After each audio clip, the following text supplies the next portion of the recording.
E aí, pessoal, bom dia, boa tarde, boa noite, como é que você tá? Espero que bem aí, todos e todas, bem felizes. Vamos lá? Pessoal, a importância da teoria. Aí você, não, Josias, agora de manhã cedo, de noite, de madrugada, aqui estudando, falando de teoria. Teoria é muito chato. É e não é. Depende da teoria, depende de como você estuda a teoria, tá bom? A teoria, gente, é o que te dá base para poder compreender o universo que você tá.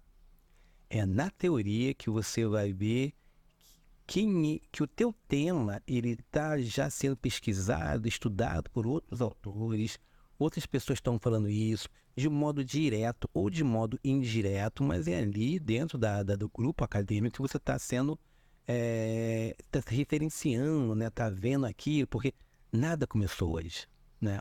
Então tudo está interligado lá de trás, com pesquisas, com palavras e com ações, ok? E o que eu recomendo, gente, é que você sempre traga os seus autores. Ah, José, eu vim de outra área. Toda a meu graduação, especialização, mestrado, doutorado, pós-doutorado, foram tudo em áreas diferentes. Então, sempre que eu entrava, eu não podia muito trazer os meus autores, porque eu tinha que usar os autores da área que eu estava lá, que mandou ser metido e queria fazer tudo em áreas diferentes, mas eu tinha que me virar. Então, você pode trazer um pouco dos seus autores, que você tem base, e dialogar com os outros autores. O autor é aquela pessoa que vai te dar, no pesquisador, no teórico, é aquela pessoa que vai te dar uma base, a coluna para você poder entender aquele problema. E o leitor, né, o professor lá que vai avaliar o teu texto, os pesquisadores, vão falar assim, não, ela está usando autores de referência da área, né? Ela está usando autores que realmente todo mundo já pesquisa isso há muito tempo, né? Ah, tem que ser os contemporâneos, tem que ser os antigos, um pouco de cada coisa. Nós podemos esquecer lá atrás do Sócrates, mas também não podemos esquecer os filósofos contemporâneos, ou vice-versa, tá? Sempre vamos mesclar eles. Outra coisa importante, pessoal. Pegamos uma dissertação que eu estou lendo, uma frase que um autor utilizou, não faz dele meu teórico, tá? As pessoas confundem muito citação com teórico.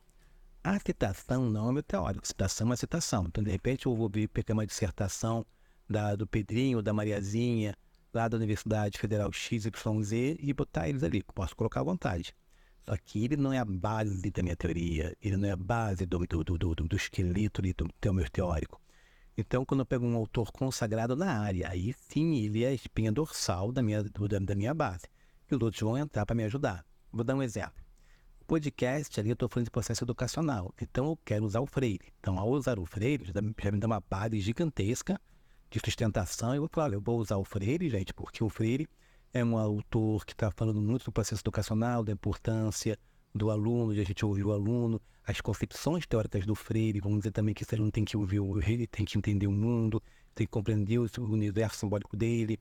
E, por outro lado, também vou usar o José Morandi, que vai sempre trabalhar essa questão da tecnologia na educação, como isso funciona. Então, já estou usando dois autores de base, né, para me ajudar a entender essas questões. Posso usar outros? Posso fazer uma dissertação, um artigo, mas eles vão colaborar e contribuir com o meu aporte teórico. Então, são os meus teóricos principais, ok? Uma das mais pode, porque eu pego uma dissertação que fala o podcast no processo educacional. Eu falo, nossa, essa vai ser a base, a espinha dorsal da minha pesquisa. É a autora, pesquisadora X, que defendeu lá a sua tese de doutorado. Eu vou usar ela e ela vai ser minha base. Entenderam? Não é pegar um artigo, botar lá e fazer aquela minha base, tá? Depende de como você usa, como você organiza. Ok, pessoal? Então, isso é muito importante. E o teórico é a base que vai me dar a sustentação. Então, vou dar um exemplo, né? Imagine que você decidiu fazer uma viagem. Antes de sair de casa, o que é mais lógico? Traçar um caminho no mapa ou no Google Maps ali, onde você vai ser do ponto A para chegar no ponto B tranquilamente. A teoria de uma pesquisa é como um mapa de viagem, só não tem um Google Maps. Ela nos ajuda a ter uma rota, né? Um caminho que vai nos orientar passo a passo. Tem autores que vão fazer o estado do conhecimento, fazer um levantamento dos últimos 5, 10 anos. O que foi pesquisado sobre isso? Eu não sei, né? Eu sou de uma área diferente, então eu quero pesquisar o que tem sido feito nos últimos 10 anos sobre esse tema do podcast. É uma outra pesquisa que eu posso fazer. Eu vou fazer esse levantamento ali, vou ver, nossa, tenho usado muito o Moran, tenho usado muito o autor tal.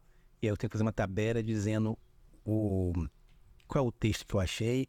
aonde eu achei, qual foi o banco de dados que eu utilizei, o da CAPES, o Cielo e outros aí que tem. Eu tenho que justificar também as palavras-chave. São pesquisas que você vai fazer ali e eu vou estar te apresentando. Para um artigo eu posso fazer? Claro que eu posso, só que ele é mais limitado em função do tempo. Para um mestrado, uma pós-graduação, de um mestrado, doutorado, é mais fácil, porque tem mais tempo de analisar. Às vezes você pode fazer a sua pesquisa toda só em um estado da arte, só um levantamento para saber o que estão falando, o que estão fazendo sobre esse tema, né? Agora também tem envolvendo aí a questão da IA. Então a gente pode fazer um levantamento só sobre a questão da IA. Ok, pessoal? Outra coisa importante, né? A teoria, a gente brinca que ela não é só uma coleção de ideias de várias pessoas diferentes. Não, tem que ter um norte. Ela é a base, como eu falei, que dá sustentação no nosso trabalho de pesquisa. Então, estou usando o Freire e Moran e estou usando o pensamento e as concepções deles. Não estou pegando várias pessoas ao mesmo tempo. É muito ruim para a gente, enquanto autor e avaliador, ler um texto com vários autores picados que eu sei que a pessoa, de repente, nem leu aquelas pessoas, né? Mas pegou da internet lá e está colando, fica um texto bem sem sentido. Então, cita a pessoa e explica. Cita e explica. Porque quando você simplesmente joga a palavra ali, fica colando uma citação, outra citação, outra citação, para quem lê é horrível. Eu percebo que você não compreendeu o que é fazer pesquisa, tá? A teoria nos mostra que, quais aspectos são importantes devem ser observados. Por exemplo, se você estiver pesquisando sobre o comportamento de adolescentes nas redes sociais, a teoria vai ajudar a entender quais são os fatores que influenciam os comportamentos dos adolescentes, sejam psicológicos, sociais, culturais. Se uma teoria te dando a base, a gente cai lá na primeira aula lá do senso comum do tiozão do Zap. Aí você vai botar só a coisa do tiozão do Zap e pronto. Não, a gente quer ciência, quem pesquisou aquilo, como pesquisou, qual a conclusão que chegou e como é que eu entendo aquilo, tá? Além disso, gente, a teoria, ela ajuda a transformar, reformular e criar hipóteses, né? Então, de repente, eu estou lendo o Freire lá, quando o Freire começa a falar da importância do professor compreender que ele é aluno, na realidade dele, e eu falo assim, então o podcast é uma realidade dos alunos hoje, então quando o professor também faz podcast, está colaborando com esse contribuinte uma hipótese, posso lá criar uma hipótese sobre aquilo. Entender? Então, é o meu passo a passo de pensamento. Para que eu possa compreender esse problema como um todo e não só partes, tá? A teoria, gente, aqui aponta as lacunas do conhecimento. Olha, gente, eu pesquisei sobre podcast, não tem ninguém falando, estão falando o que é podcast, mas ninguém aponta na área da neurociência como o podcast funciona no cérebro.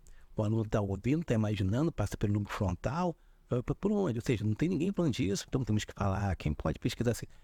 Entendeu? Então, a teoria também me mostra as lacunas, as pesquisas que eu faço, me mostra as lacunas onde eu possa estar aprofundando as pesquisas também, tá? Assim que ela, com o radar, ela vai detectando os pontos que eu preciso passar, tá? Uma pessoa, vou trabalhar só com o Freire, então, Freire e Moran vão ser minha base, e o Pierre Levy também, são esses três. Eu vou apresentando basicamente o que são podcasts de modo contemporâneo, como os podcasts funcionam, pegar autores mais contemporâneos que vão falar disso, mas da minha base vai ser esses três. Pode ser assim? Pode. Essa vai ser sua base para compreender o todo, tá? E os podcasts, as coisas menores, vão estar te ajudando para você poder compreender essas outras ações. Até aí, ok, pessoal? Beleza. E é claro, né, sem teoria também não teríamos uma análise consistente. Como saber se os dados que são coletados têm alguma relação lógica entre si? Será que tem? Será que não tem? E a teoria é o pente fino que vai dar na pesquisa, tá? Ela vai ajudar a interpretar os dados, estabelecer relações entre eles. Então, eu vejo que o Moran falou uma coisa, eu vejo que o Freire falou outra coisa, que o Levy falou outra coisa, e tento criar uma linha norteadora entre eles. E essa linha norteadora entre eles que vão fazer a questão se organizar, entendeu? Que eu vou ver como funcionam essas ações. É esse passo a passo. Então, resumindo, pessoal, a teoria da metodologia de pesquisa é o que dá direção, profundidade, confiabilidade ao que eu estou fazendo. E isso é importante para o nosso estudo, para a nossa pesquisa. Ela transforma a nossa pesquisa em algo que realmente tem significado e impacto, tá? Que aí outras pessoas vão estar lendo aquilo e organizando todo esse processo. Tá bom, pessoal? Então, simplificando, a teoria vai ser o óculos que vai te dar a base para você poder compreender o passo a passo de todas essas ações, tá bom? Obrigado.